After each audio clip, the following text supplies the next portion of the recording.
Скопје е на врвот во Европа и петти најзагаден град во светот. Позагадениот нашиот главен град вчера беа единствено градовите Лахор во Пакистан, Калкута и Делхи во Индија и Дака во Бангладеш.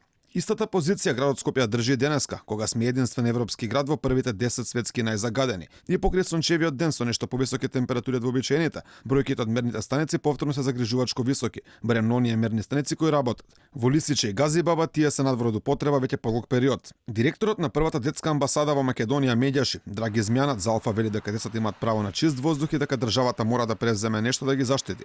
Тој потенцираше дека е потребна гасификација во државата и други мерки кои ќе го поправат квалитетот на воздухот. Државата треба да преземе нешто да ги заштити најранливите децата во Република Македонија. Оно што нас не загрижува, не постои безбедно ниво на загаденост.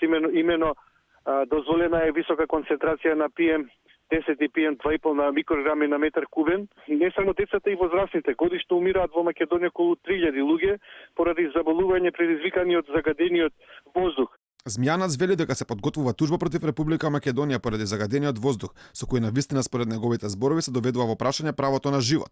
Болниците во Република Македонија се 3 пати повеќе с големен број на присуство на деца со респираторни проблеми и белодробни заболувања.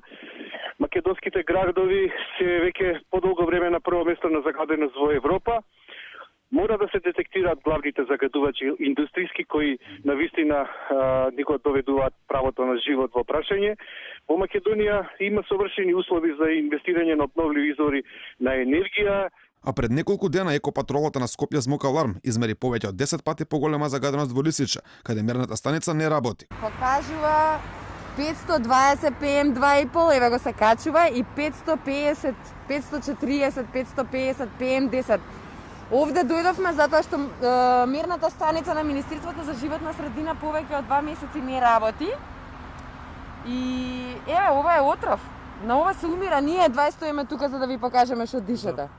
Екологистите и невладините барат и прогласување на употреба на итни мерки, доколку 2 дена последователно ПМ частичките се над 50, а според сегашната законска регулатива итни мерки се превземаат, доколку на 2 мерни станици, 2 дена еден по друг, ПМ частичките се над 200. Минатата година мерките беа активирани само 2 пати.